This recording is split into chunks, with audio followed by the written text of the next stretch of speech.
Donc, on va être rendu comme on fait toujours. Alors, c'est déjà le dernier budget de fonctionnement qui est présenté par votre conseil municipal.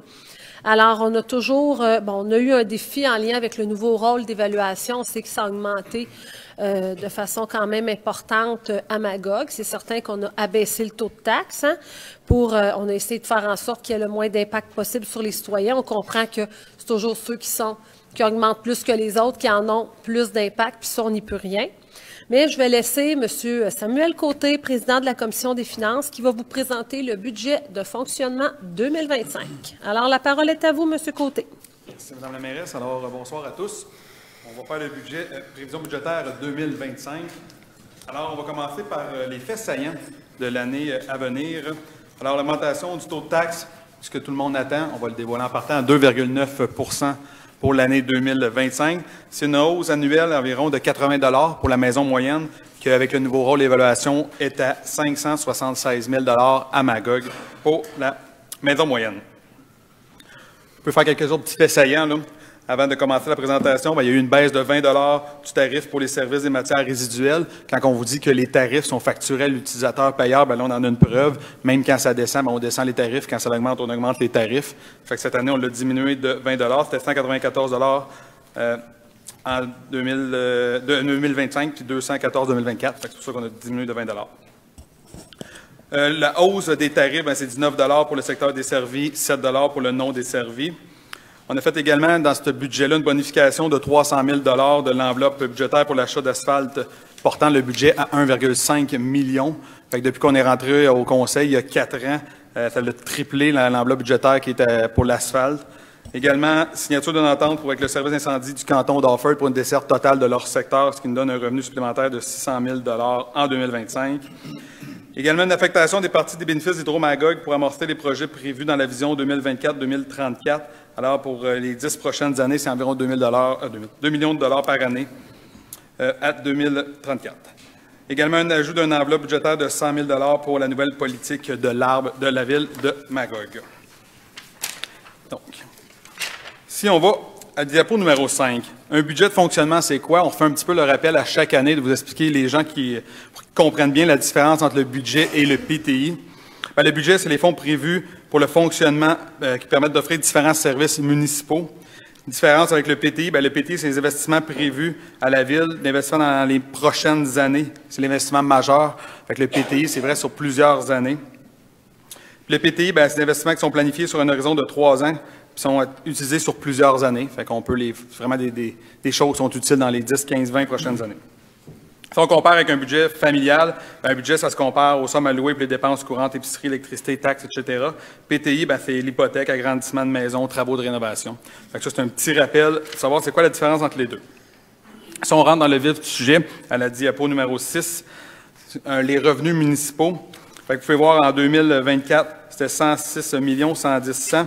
Fait qu'on a une augmentation de 7 % pour l'année 2025, qui va être de 113 540. Puis vous voyez un petit peu, ça a été décliné de quelle façon. La grosse différence qu'on a faite, entre autres, on a rajouté 700 000 $ dans le droit de mutation budgétaire, parce qu'à chaque année, on dépasse le budget. C'était assez impressionnant. Chaque année, on se dit que ça va diminuer, mais non, ça ne diminue pas. Fait que là, on l'a monté à 5 millions, la prévision qu'on va faire en droit de mutation pour l'année 2025. Également, les revenus, vous allez voir, les revenus de Hydro-Magog, 35 900 000, puis ils vont être déclinés un petit peu plus loin de façon différente. Une information complémentaire, je peux vous donner l'assiette budgétée, l'assiette fiscale. 85 % de l'assiette fiscale de la ville de Magog, c'est du résidentiel. Fait que le résidentiel représente 63 046 100. Puis le total de l'assiette fiscale de la ville de Magog, c'est 74 579 50. Si on décline un petit peu à la diapo suivante, Hydro-Magog. Hydro-Magog, c'est une entité commerciale. C'est budgété de façon séparée du budget de la ville de Magog. Une partie des bénéfices sont utilisés pour financer le budget d'opération de la ville de Magog, les investissements et immobilisations.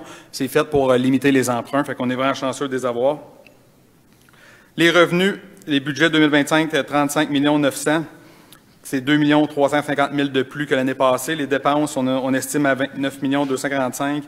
Fait que c'est 2 148 000 de différents. Fait qu'affectation, on a un profit de 3 154 100. Fait que c'est 201 000 de plus que l'année passée. Puis on utilise, comme à chaque année, 3,5 millions pour financer le budget de la Ville de Magog. Si on va à la diapo suivante, diapo 8, vous pouvez voir un petit peu la composition des revenus municipaux. Je n'irai pas dans chaque catégorie. Vous pouvez regarder, mais on voit clairement que la plus grosse catégorie des revenus, c'est tout le temps les taxes foncières générales, qui représentent 48,6 millions. Puis vous pouvez voir un petit peu les autres tarifs et des choses comme ça. À la diapo numéro 9, charges municipales par objet.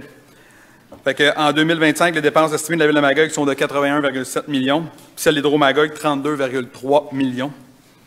Fait que là, comment c'est réparti? C'est la masse salariale de la Ville de Magog, 34,3, Hydro-Magog, 2,6, fait que total 36,9. Fait que c'est une augmentation de 3 par rapport à l'an dernier. Si on va dans les biens et services, 2025, on voit que c'est 24,3 millions pour la Ville de Magog. Pour ce qui est de Hydro-Magog, 26,4, avec une différence de 2,8 Fait que le total des biens et services, c'est 47,8 millions. Je peux vous donner quelques exemples de biens et services. L'achat d'asphalte qu'on a augmenté à 1,5 million, il est dans cette catégorie-là, une augmentation de 300 000. À la mécanique, au département de mécanique, on a augmenté de 100 000 parce que l'inflation frappe partout. Fait qu'on a augmenté de 100 000, puis la nouvelle politique de l'arbre, elle rentre aussi dans cette catégorie-là. Donc, c'est un 100 000 supplémentaire. Les paiements comptants d'immobilisation, remboursement de la dette et du fonds de roulement. La Ville 2025, 9 millions. Hydro-Magog, 3,1, fait que fait un total de 12,1, une augmentation de 1,2 J'avais sauté un petit peu avant. Contribution des organismes, excusez-moi. Fait que 10,6 millions pour la Ville. 150 000 Hydro-Magog, c'est une augmentation de 0,3 Puis, dans la grosse différence pour les organismes, c'est les MRC Transport adapté collectif, il y a une augmentation de 76 200. Recyclage remboursé par Éco-Entreprise Québec, une diminution de 111 000 parce que c'est plus la Ville de Magog qui va prendre en charge la collecte des matières recyclables, il faut être précis, mais ça va être vraiment Éco-Entreprise Québec, ça va être partout à travers le Québec, c'est la même entreprise.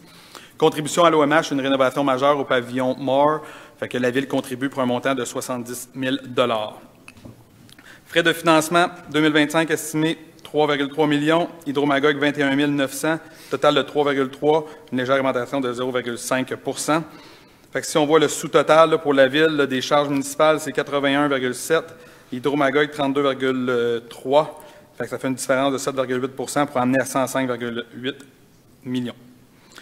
Les excédents accumulés, Ville de Magog utilise 559 700, une diminution, une augmentation de 54 000 à Hydro-Magog, ça fait une diminution de 0,8 au final pour 291 200. Puis vous voyez le grand total au bas à 81 140 900 pour les charges à la Ville de Magog, 32 400 à Hydro-Magog, différence de 7 par rapport à 2024. Si on va à la diapo suivante. Oh, oui, on va reculer un petit peu. Le tableau, parfait. L'autre d'avant. Oui, l'autre d'avant, c'est vrai. Excellent. Fait que répartition des charges municipales par fonction. Là également, je n'irai pas dans le détail, là, parce que vous voyez, c'est quand même assez détaillé. On voulait vraiment vous montrer visuellement à quoi ça ressemble. Fait que je vais vous laisser le soin d'en prendre, de regarder ça à tête reposée, pour voir chaque petite catégorie. Mais des charges municipales, le total, 81,7 millions. À la diapo suivante, vous avez encore plus de détails. C'est pour vraiment vous expliquer dans chaque catégorie qu'est-ce qui entre dans cette catégorie-là. Des fois, c'est pas toujours évident, là. Fait qu'on a vraiment mis chaque catégorie, les détails, pour vraiment que vous puissiez voir c'est quoi. Fait que comme ça aussi, je vais vous le laisser lire à tête reposée. Rôle d'évaluation 25-27. Fait que ça, on va passer quelques diapos là-dessus parce que on va essayer de démystifier un petit peu comment que ça fonctionne. C'est pas toujours évident, les gens ils ont des mauvaises croyances, il y a des choses qui circulent. Fait qu'on va essayer de le démystifier du mieux qu'on peut. Fait que cette année, la hausse moyenne est de 45,8 sur l'ensemble de propriétés de la Ville de Magog. Ça inclut le résidentiel, commercial, agricole, terrain vacant, etc. Puis le nouveau rôle d'évaluation n'occasionne pas les mêmes variations sur le compte de taxes des propriétaires. Fait que ici, on a détaillé un petit peu ce que ça représente. Le nombre de citoyens, de propriétés plutôt, on devrait dire, qui vont avoir une diminution de leur compte de taxes, c'est 4 094. Fait que c'est presque le tiers des résidents de la Ville de Magog qui ont une diminution sur leur compte de taxes. Après ça, vous avez la déclinaison là, de 0 à 100 à 100 2 831, puis vous avez tous les détails. Fait que c'est vraiment ça pour juste faire un petit comparatif avec le nouveau rôle, là, pour que les gens puissent voir comment ça se situe et comment ça fonctionne. À la diapo suivante, la diapo numéro 13. À première vue, ça a l'air très compliqué, là. Mais ce qu'on a voulu démontrer avec cette diapo-là, c'est qu'avant le rôle d'évaluation, les revenus de taxes foncières, on avait un montant de 25 846 227. Là, il y a un nouveau rôle qui est rentré en fonction, une augmentation moyenne de 45 comme je l'ai dit à la diapo précédente. Le but, c'est qu'à la fin de l'exercice, c'est purement mathématique. La Ville n'a rien à voir là-dedans, là. C'est qu'on arrive aux mêmes perceptions de taxes. Fait que c'est la personne qui a une maison qui a augmenté dans la moyenne, va payer le même montant de taxes, que ce soit avant ou après le rôle d'évaluation. C'est sûr qu'on rajoute le 2,9 mais si on a avant le 2,9 la perception que la Ville avait des taxes, c'était 25,8 millions. Après l'exercice, c'est 25,8 millions. Puis comment on a fait pour arriver à ça? Bien, on a diminué le taux de base. Fait que le 100 $ d'évaluation, il n'est pas taxé de la même façon, il est taxé plus bas pour que la Ville ait le même montant après le rôle d'évaluation. Si on n'aurait pas fait ça, la Ville aurait eu 17,7 millions de plus. C'est complètement ridicule, là. On n'a pas le choix de réajuster le taux de taxe pour que la Ville ait le même montant avant-après. La différence, la maison moyenne, elle a le même montant, comme je disais, de taxes. Puis cette année, on rajoute 2,9 qui est l'augmentation de cette année. C'est sûr qu'il reste des extrêmes. Les 31 que je vous disais tantôt que le maison a augmenté moins que la moyenne, eux, ils ont une diminution de taxes. Puis il y en a qui ont augmenté plus que la moyenne, eux, on a une augmentation de taxes. Pour arriver à ce calcul-là, c'est une firme indépendante qui fait les calculs, qui fait les évaluations des maisons. La Ville de Magog n'a rien à voir là-dedans. Puis dans le calcul final, pour arriver à ce montant-là, comme je vous dis, c'est purement mathématique. On veut juste arriver au même montant. Fait que c'est une équation mathématique. Encore une fois, le Conseil n'a rien à voir là-dedans. Fait que c'est pour ça que la diapo, elle explique vraiment comment on fait pour arriver à ce calcul-là. La diapo suivante. Ça a l'air bien compliqué, encore une fois, cette diapo-là.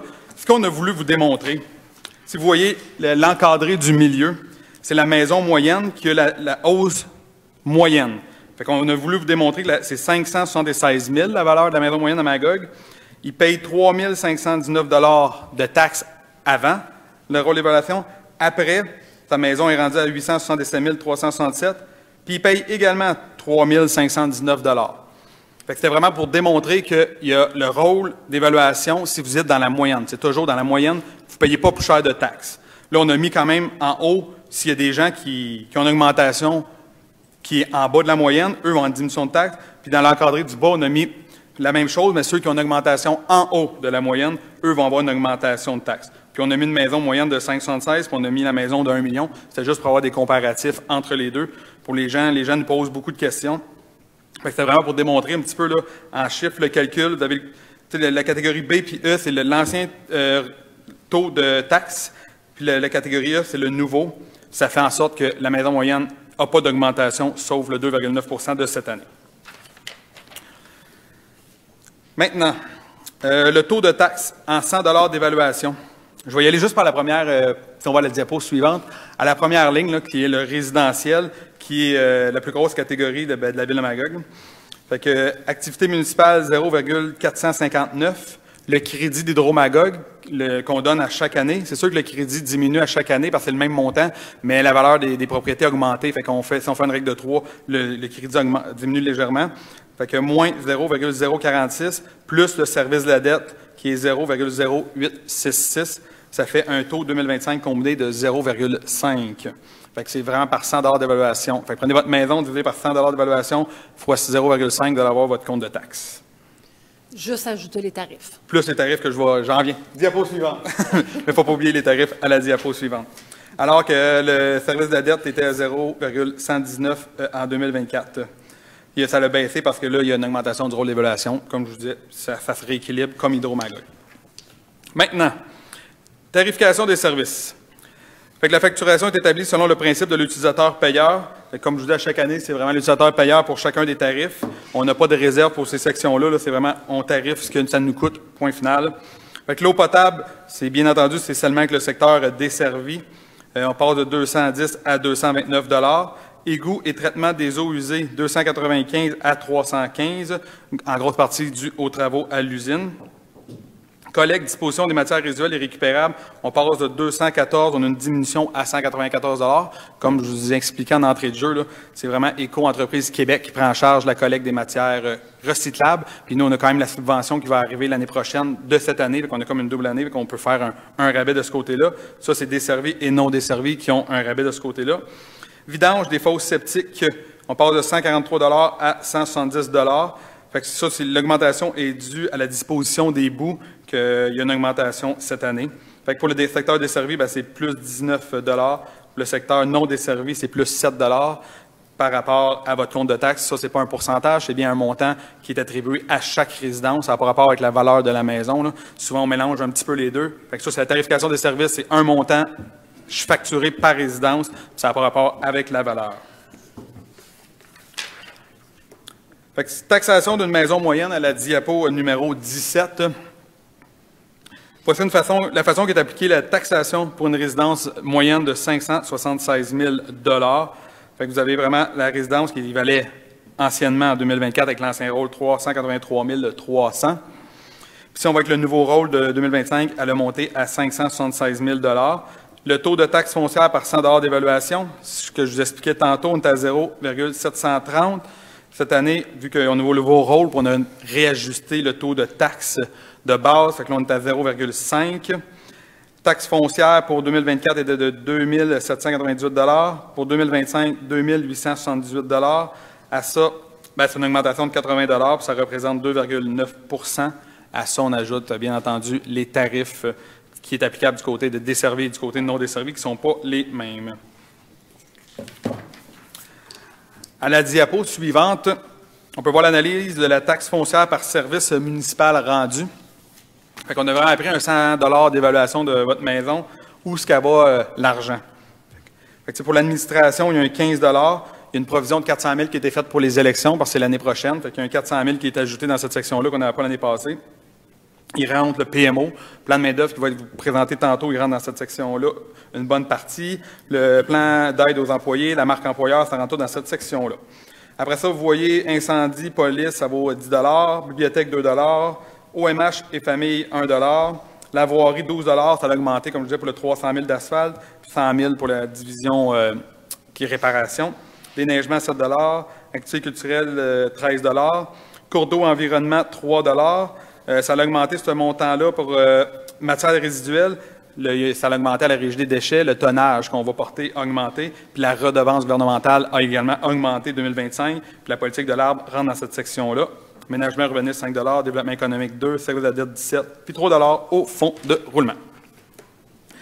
À la diapo 19, si on va avec l'analyse de la dette. Fait que la dette et son taux de taxation, ça demeure sous contrôle. Ça respecte l'engagement qu'on a pris avec la politique gestion de la dette. Puis les chiffres dans le tableau démontrent l'évolution de la dette depuis 2022. Puis il y a une légère hausse, mais ça demeure toujours sur le seuil établi. Donc, endettement total net à long terme par 100 $ de richesse foncière uniformisée. Fait que pour 2025, 1,12, alors que la politique de gestion de la dette de la Ville de Magog nous dicte un maximum de 2,15. Si on va 1,89, la taille de population, 1,66 région administrative, puis 2,02 province de Québec. Les comparatifs, par contre, ne sont pas, c'est 2023. Fait que quand nous, on va jusqu'à 2027 dans nos prévisions. Par contre, les comparatifs sont 2023. Là, fait que c'est sûr que les comparatifs vont continuer à augmenter, mais nous, on fait quand même des prévisions, mais on n'augmente pas pour le reste du Québec. Fait qu'il faut quand même en tenir compte là, quand on lit jusqu'à 2026-27. Dette à long terme sur les actifs. Fait que 2025, on parle de 28 %. La politique dit jusqu'à 33 %. Puis si on se compare aux autres classes, on est quand même dans la moyenne de la classe de population. Région administrative, bien entendu, on est la ville-centre. C'est pour ça qu'on est un petit peu plus élevé. Province de Québec, on est en deçà. Service de la dette sur le budget de fonctionnement pour 2025, en fait, 2022-2027, on reste tout le temps à 6 %. La politique de gestion de la dette nous dit que c'est un maximum de 15 %. Fait qu'on est vraiment loin. On se maintient à 6 %. Endettement total net à long terme sur le budget total. Fait que 2025, 79 %. Comme je vous dis, 110 % pour la politique de gestion de la dette. On reste encore en deçà de ça. Fait que le taux de taxe relatif à la dette 2025, 0,086. Maintenant, on va faire un petit peu un résumé de ce qui a été fait avec le budget d'opération de l'année 2024. Fait qu'on va faire 2024, après ça, prévision 2025. C'est très important de comprendre ces budgets, ce qui est budgété pour l'année 2025 à partir du budget d'opération. Ça n'a pas rapport avec le PTI qui a été présenté il y a quelques semaines. Fait que c'est vraiment deux choses complètement différentes. Le PTI, c'est l'investissement majeur qui vont servir à long terme. Là, on parle des réalisations dans le budget d'opération, qui sont des réparations des plus petites envergures, le day-to-day, comme on dit. Donc, direction générale, il y a eu en 2024 l'adoption de la planification stratégique 2024-2030 avec 6 aspirations, les projets porteurs pour le Magog, une ville nature, durable et prospère. Le conseil municipal en entier a participé à plusieurs journées justement pour en arriver à cette planification stratégique. Fait que ça a été fait vraiment par l'ensemble des membres du conseil. Également les employés, la direction, tout le monde a été consulté. Infrastructure, implantation de la campagne 40 km/h, un jeu d'enfants. Fait que 512 affichettes ont été distribuées, installées sur les terrains des citoyens. Du côté de l'environnement, la mise en place de deux stations de distribution de lave-glace, hôtel de ville et aréna, pour réduire l'utilisation de plastique à usage unique. Également l'organisation de la première édition du Grand Ménage du printemps pour nettoyer le territoire. On a une participation de 212 employés municipaux, 2,88 tonnes de déchets amassés. Du côté de planification et développement du territoire, on a l'adoption du plan et des règlements d'urbanisme, les guides de référence pour le développement de la ville pour les prochaines années. Ils rentreront en vigueur en 2025. On a travaillé là-dessus en 2024, 2023 et les années subséquentes. Je pourrais descendre quand même plusieurs années. Enfin, on voit la lumière au bout du tunnel. Réduction significative des délais d'émission des permis et des certificats d'autorisation. Fait que de 60 à 30 jours pour un permis de construction standard, puis de 45 à 25 jours pour un permis simple. Fait que c'est quand même assez exceptionnel. Puis à ce temps, on a un journal de bord, on peut voir, nous le conseil, on voit vraiment, on peut suivre les statistiques et tout ça. Fait que c'est vraiment intéressant de pouvoir comparer, de voir l'amélioration énorme qu'il y a eu dans ce département-là cette année. Du côté de la culture, réaménagement de la section des tout-petits à la bibliothèque Manfred-Magog, création d'une murale, réaménagement du rayonnage des collections, ajout d'un coin allaitement. Également la culture, démarrage du programme de Gym Neuron de la bibliothèque Manfred-Magog. Fait que ça, c'est des ateliers pour soutenir et développer des habiletés cognitives nécessaires à une vie active. Du côté des parcs et espaces verts, ajout de structures d'ombre au parc Oran et des Hautes-Sources, ajout d'un abri au parc à chiens, remplacement de la surface amortissante des modules de jeux pour enfants au parc Oran. Du côté des travaux publics, organisation du premier événement porte ouverte au garage municipal. La deuxième édition est prévue pour 2025. Service aux citoyens, implantation d'un sondage de satisfaction citoyenne. Fait qu'on a un taux de 84,7 % de janvier à septembre 2024. Ça, c'est le petit sondage que vous recevez après avoir fait un service go. Fait qu'on a d'autres services que vous avez reçus à la ville, là, mais entre autres le service go. Côté des ressources humaines, déploiement de notre marque employeur Magog, un employeur vrai de nature. Il y a vraiment un site Internet dédié pour ça. Puis on voit que c'est beaucoup plus dynamique pour les ressources humaines. Je vous rappelle, c'est les budgets d'opération et non pas le PTI là, quand on parle. Les projets 2025. Du côté de l'environnement, mise en place d'un programme pour inciter les citoyens à planter des arbres sur leur terrain. Fait que ça, je vous parlais tantôt, il y a un 100 000 $ qui est accordé pour ça. Ajout d'arbres sur le territoire conformément aux orientations de la politique de l'arbre. Planification et développement du territoire. Mise en œuvre de la politique d'habitation afin de diversifier l'offre résidentielle sur le territoire et de faciliter la réalisation de projets de logements hors marché, sociaux abordables communautaires. Élaboration d'un plan particulier d'urbanisme pour le quartier des Tisserands, le PPU, pour bonifier la qualité de vie des citoyens de ce secteur patrimonial qui est déjà débuté, justement. Acquisition et utilisation d'un drone pour certaines inspections afin d'augmenter le niveau de précision, la fiabilité et la sécurité, et je pourrais même dire pour rentabiliser parce que ça va prendre, les inspections vont être beaucoup moins longues.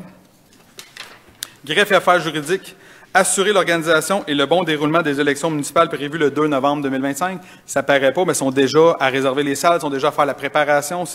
Ça se prévoit un an d'avance, cette affaire-là. On s'entend que ce n'est pas encore électronique. On pensait qu'on serait une ville pilote cette année. Malheureusement, le gouvernement n'a pas eu de soumissionnaire pour ce projet-là, donc il n'y aura pas de vote électronique cette année. Culture, aménagement de conteneurs culturels à la Pointe-Mérée, activité de médiation culturelle et galerie d'art, qui va être faite à côté du parc de planche à roulettes. Parc et espace vert, installation d'une douche extérieure au corridor de nage. Ajout d'une structure d'ombre et remplacement des poteaux de basketball au parc Aumerville. Réfection du parc des Boisés, entre les rues des Cèdres et P12 dans le secteur Aumerville également. Côté des communications, déploiement de la nouvelle application numérique, actualité municipale, message d'urgence, paiement de stationnement.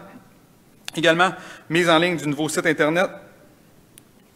Du côté de technologie de l'information, mise en place d'une plateforme web pour cartographier les travaux routiers et les interruptions de services, pannes électriques, fermeture de bris d'aqueduc, afin d'améliorer la transmission d'informations à la population. Ça va être vraiment intéressant, ce petit dossier-là.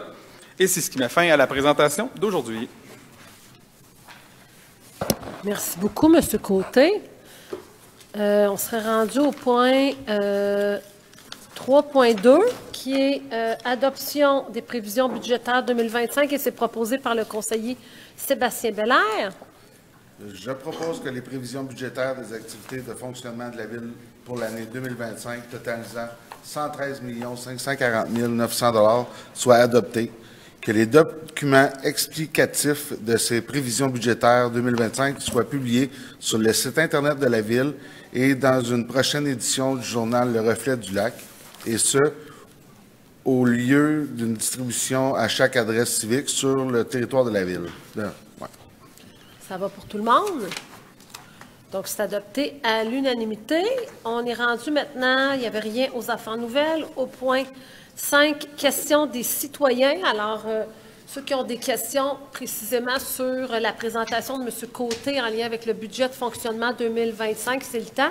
On a également Mme Manon Courchaine, notre greffière, notre trésorière, qui est avec nous si vous avez des questions plus pointues. Alors, la parole, elle est à vous. Si vous avez des questions, n'oubliez pas de venir vous nommer, venir parler dans le micro pour que les gens qui sont à la maison vous entendent. Est-ce qu'il y a des questions? Bien fait ça. Pas de questions? C'était clair comme ça? Ça peut. C'est bon, c'est bon. Bonsoir, Pierre Charette. Juste une petite question, Mme Courchaine. C'est quand est-ce qu'il va être mis en ligne pour le compte de Demain, taxe? je pense. Pour les citoyens, là, je parle sur la plateforme web.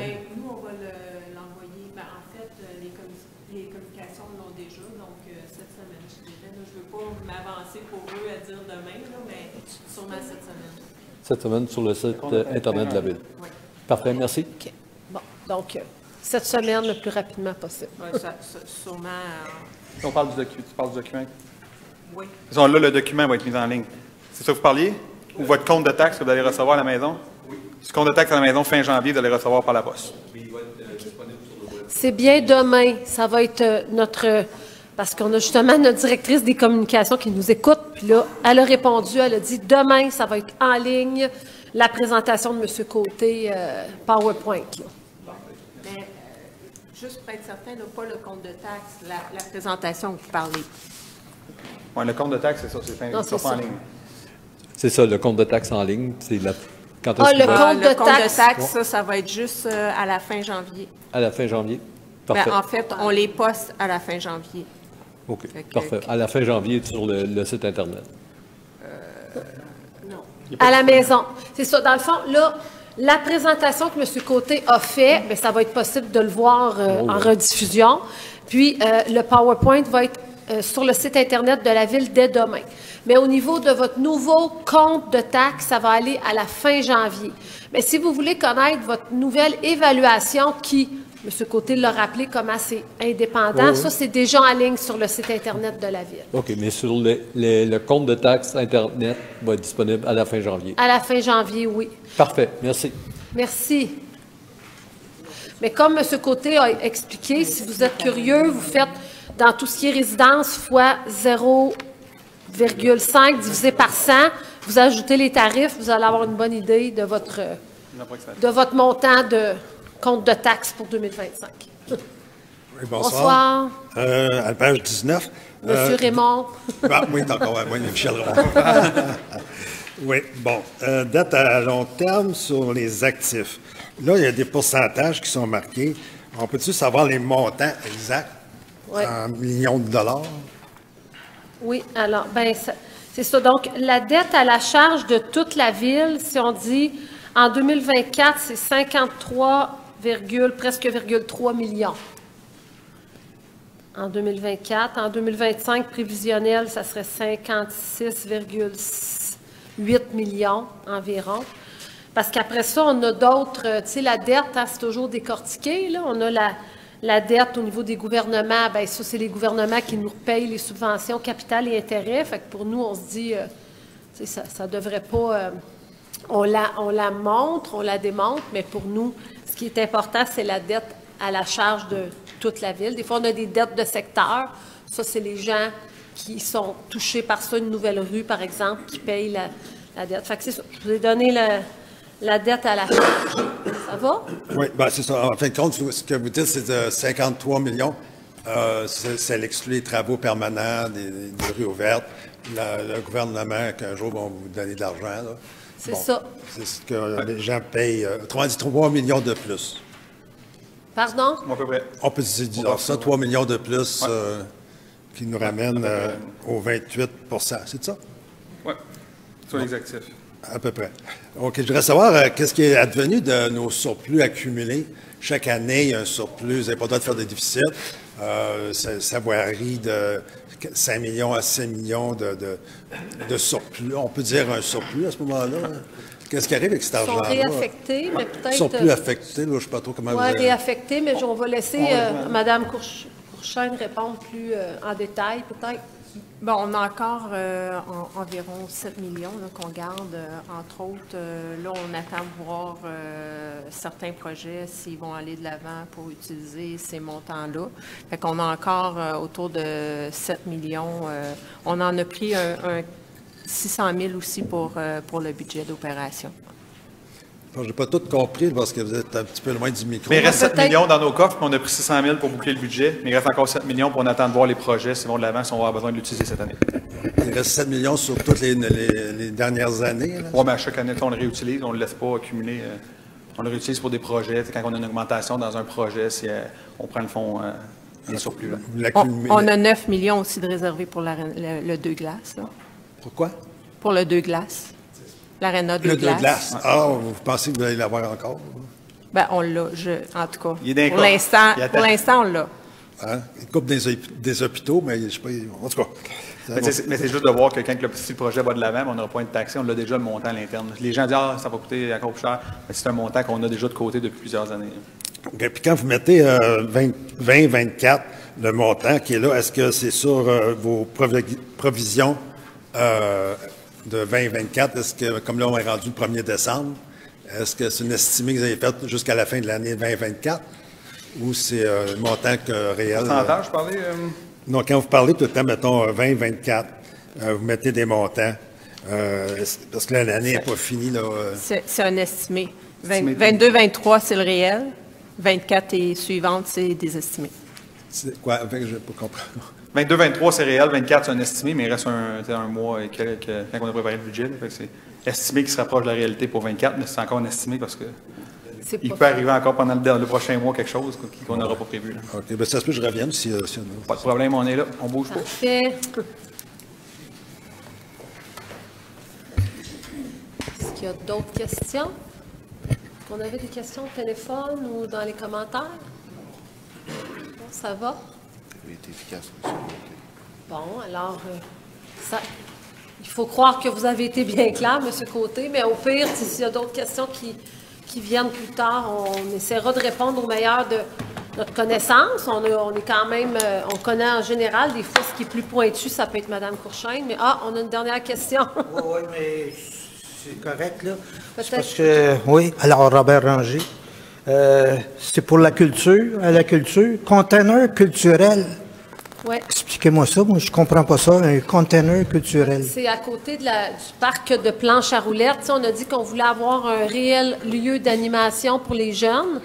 Alors, ça serait des petites boîtes, c'est ça, des containers, mais pensez pas, c'est quelque chose qui est esthétique, tu sais, qui est intégré avec des activités artistiques. Ça pourrait servir également pour rangement au niveau des équipements de planches à roulettes et tout ça. Il va y avoir la petite placette ombragée. Donc, on veut en faire un lieu de rassemblement pour les jeunes. Alors, c'est de ça dont on parle. Il y a eu déjà des demandes de subvention au ministère de la Culture. Puis, c'est ça. C'est un des projets qui devrait voir le jour au cours de l'été en même temps.